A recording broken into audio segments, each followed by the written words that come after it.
Baik, Assalamualaikum warahmatullahi wabarakatuh. Selamat pagi, siang, sore, siswa-siswi SMA Negeri 2 Bangkalan kelas 11.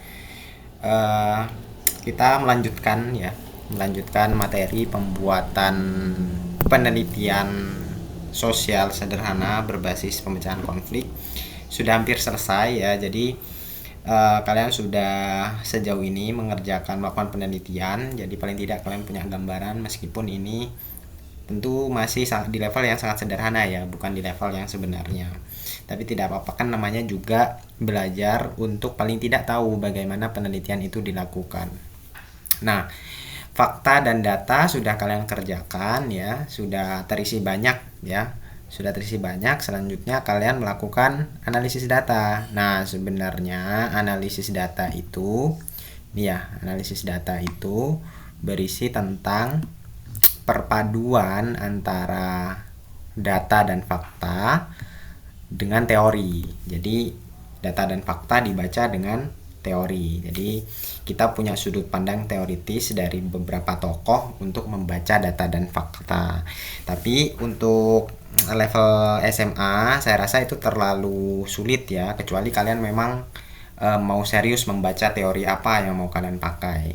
Jadi untuk penugasan analisis ini saya hanya meminta untuk kalian menuliskan kembali data dan fakta yang sudah kalian kumpulkan secara step by step di atas, kan terpisah ya. Nah, jadi terpisah kolom-kolom begini ya. Nah, itu kan tidak menjadi satu paragraf yang utuh. Nah, saya ingin kalian menuliskannya di sini dalam bentuk sebuah paragraf yang nyambung.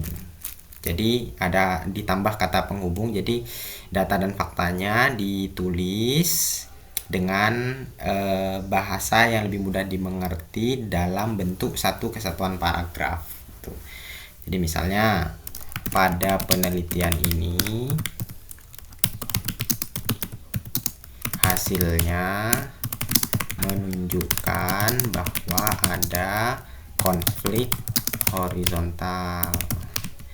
Nah, terus di atas kan ada data ya tentang konflik horizontal itu apa. Nah, ditulis lagi.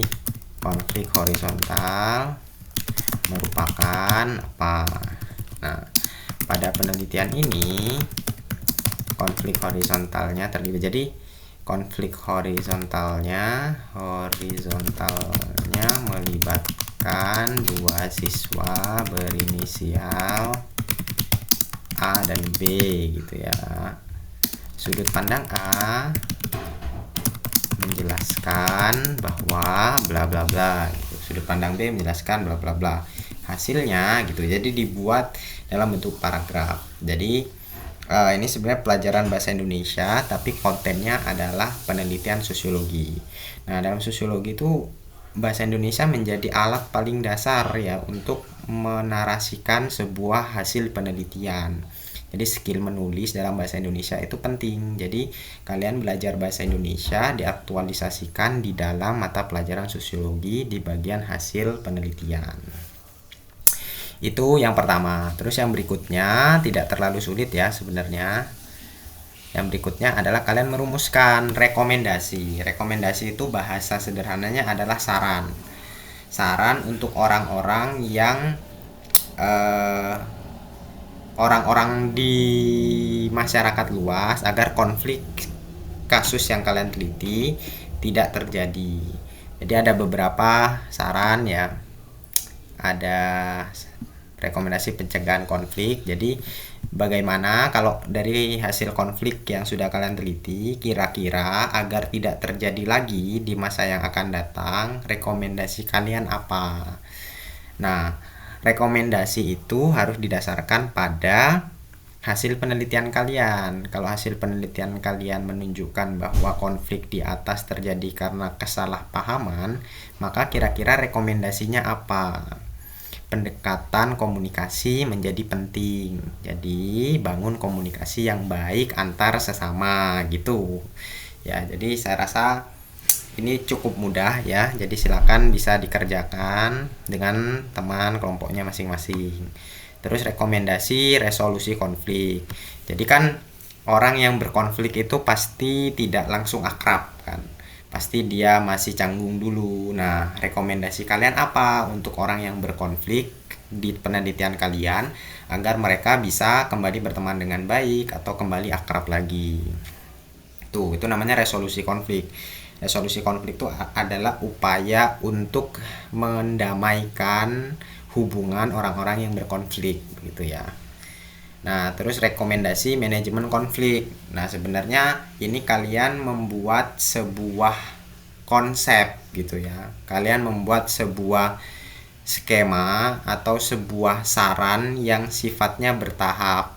Kira-kira bagaimana memanajemen hubungan sosial seperti kasus yang kalian temui, misalnya pertemanan ya, kasusnya konflik dalam pertemanan. Nah, berarti bagaimana memanajemen pertemanan agar tidak terjadi konflik seperti yang kalian teliti begitu. Nah, terus rekomendasi transformasi konflik. Nah, rekomendasi transformasi konflik itu konflik yang terjadi itu kira-kira dibawa ke arah mana, bisa dijadikan misalnya ya, transformasi konflik ini bisa ditransformasikan sebagai bentuk edukasi atau pendidikan hubungan pertemanan di masa yang akan datang gitu ya misalnya. Jadi atau transformasi konfliknya, dari konflik ini kita bisa memahami bahwa hubungan pertemanan bisa terjadi konflik tapi bisa ditransformasikan ke arah yang lebih positif gitu. Misalnya kalian merekomendasikan persaingan yang lebih sehat dalam hal yang lain gitu ya, misalnya dalam olahraga, dalam ranking kelas, hal-hal yang positif gitu. Nah, itu kira-kira konflik itu konflik yang kalian teliti, kalian rekomendasikan untuk ditransformasikan ke arah mana, dibawa ke arah mana yang lebih positif. Itu saja untuk tugas pertemuan kali ini. Dan setelah tugas ini kalian kerjakan, kalian selesaikan tentang analisis dan rekomendasi, maka kalian sebenarnya sudah menyelesaikan penelitian sosial sederhana berbasis pemecahan konflik. Nah, kalau kalian nanti tertarik dengan penelitian semacam ini, maka kalian bisa mendalaminya lagi secara mandiri, atau nanti ketika kuliah pasti akan mendalami penelitian lebih mendalam. Ini sederhana saja dan sebenarnya dikemasnya tidak seperti ini, tapi saya buat lebih sederhana sehingga kalian mengerjakannya bisa lebih mudah sebagai ukuran anak SMA. Itu saja dari saya untuk penugasan kali ini. Semoga kalian semangat mengerjakan dan bisa mengumpulkan dengan baik dan tugasnya tidak menumpuk sehingga terbebani. Semoga bisa diambil pelajaran dengan baik. Di pertemuan berikutnya kita akan masuk ke bab baru yaitu bab terakhir tentang harmoni sosial. Itu saja dari saya. Wassalamualaikum warahmatullahi wabarakatuh.